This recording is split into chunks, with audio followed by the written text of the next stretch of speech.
श्री राम के भाई लक्ष्मण की पत्नी। रामायण एक ऐसा महाकाव्य है जो न केवल भगवान श्री राम के आदर्शों, मर्यादा और धर्म का प्रतीक है, बल्कि इसमें शामिल हर पात्र अपने आप में एक गहरी सी त्याग, प्रेम और समर्पण का प्रतीक है। जब हम रामायण की बात करते हैं तो राम, सीता, भरत, हनुमान, रावण जैसे पात्रों पर ध्यान केंद्रित करते हैं, लेकिन एक पात्र जो अत्यंत महत्वपूर्ण है और फिर भी अक्सर उपेक्षित रह जाता है, वह है उर्मिला, जो भगवान लक्ष्मण की पत्नी थी। उर्मिला का जीवन एक आदर्श पत्नी, नारी और त्याग की मूर्ति के रूप में देखा जाता है।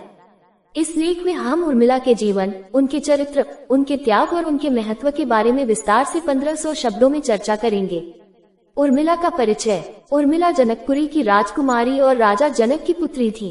वे मिथिला की राजकुमारी और सीता की छोटी बहन थी। जनक और सुनैना की 4 पुत्रियां थीं: सीता, उर्मिला, मांडवी और श्रुतकीर्ति। जब सीता का विवाह श्री राम से हुआ, उसी समय जनक ने अपनी अन्य पुत्रियों का भी विवाह किया। लक्ष्मण का विवाह उर्मिला से हुआ, भरत का मांडवी से और शत्रुघ्न का श्रुतकीर्ति से। उर्मिला सुंदर, विदुषी और अत्यंत धर्मपरायण थी।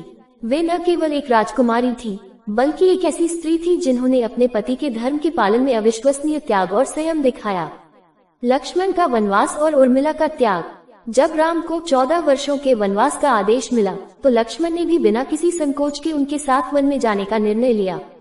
लक्ष्मण का ये निर्णय उनकी भक्ति, प्रेम और समर्पण को दर्शाता है, परंतु इस निर्णय का दूसरा पहलू उर्मिला के जीवन में एक बहुत बड़ा त्याग लेकर आया। उर्मिला, जो नवविवाहिता थी, उन्हें उनके पति से 14 वर्षों तक दूर रहना पड़ा।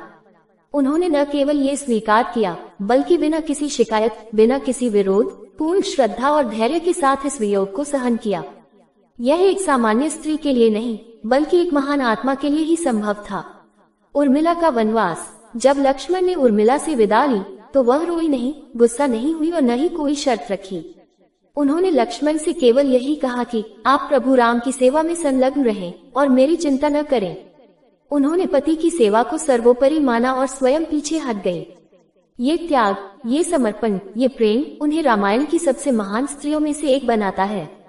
उर्मिला ने 14 वर्षों तक महलों में रहकर भी वनवास जैसा जीवन बिताया। उन्होंने श्रृंगार नहीं किया, आभूषण नहीं पहने, आरामदायक जीवन नहीं जिया।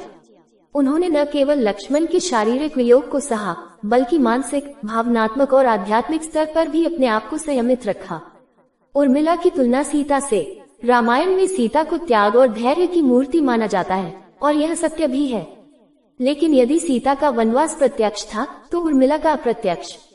एक और सीता वन में श्री राम के साथ थी, उन्हें उनका साथ, उनका सानिध्य और उनका प्रेम मिला। लेकिन उर्मिला को तो पूर्ण वियोग सहना पड़ा। न वे लक्ष्मण के साथ थी, न ही उन्हें संवाद या पत्राचार की सुविधा थी। फिर भी उन्होंने कभी हार नहीं मानी। सीता ने वन में कठिनाइयां झेली, लेकिन उर्मिला ने अपने मन और हृदय को वन बना लिया। उन्होंने स्वयं को तपस्या में लीन कर दिया। कुछ संतों और विद्वानों के अनुसार उर्मिला ने 14 वर्षों तक निरंतर ध्यान और साधना की। उन्होंने पति की अनुपस्थिति को तप के रूप में स्वीकार कर लिया। उर्मिला की महानता और अवलोकित योगदान। रामायण में उर्मिला का चरित्र कम वर्णित है, परंतु कई संतों, भक्तों और लेखकों ने बाद में उनकी महानता को स्वीकारा।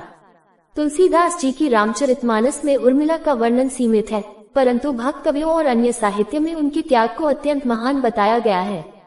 कई विद्वानों का मानना है कि यदि उर्मिला उस समय विरोध करती, लक्ष्मण को रोके रखती या भावनाओं में बहकर निर्णय को चुनौती देती, तो शायद रामायण की कथा ही बदल जाती। लक्ष्मण राम के साथ न जाते, रावण को मारने में बाधा आती और कई घटनाएं न घटती। इस दृष्टि से उर्मिला का त्याग रामायण के पूरे ढांचे को स्थिर रखने में सहायक रहा। उर्मिला और निद्रा की कथा। एक प्रसिद्ध कथा के अनुसार जब लक्ष्मण ने 14 वर्षों तक बिना सोए श्री राम और सीता की सेवा का निश्चय किया, तो निद्रा देवी उनके पास आई। लक्ष्मण ने उनसे विनती की कि वे उनके लिए 14 वर्षों तक न आए, ताकि वे जागते रह सकें। ये वीडियो 10 लोगों को शेयर कर देना।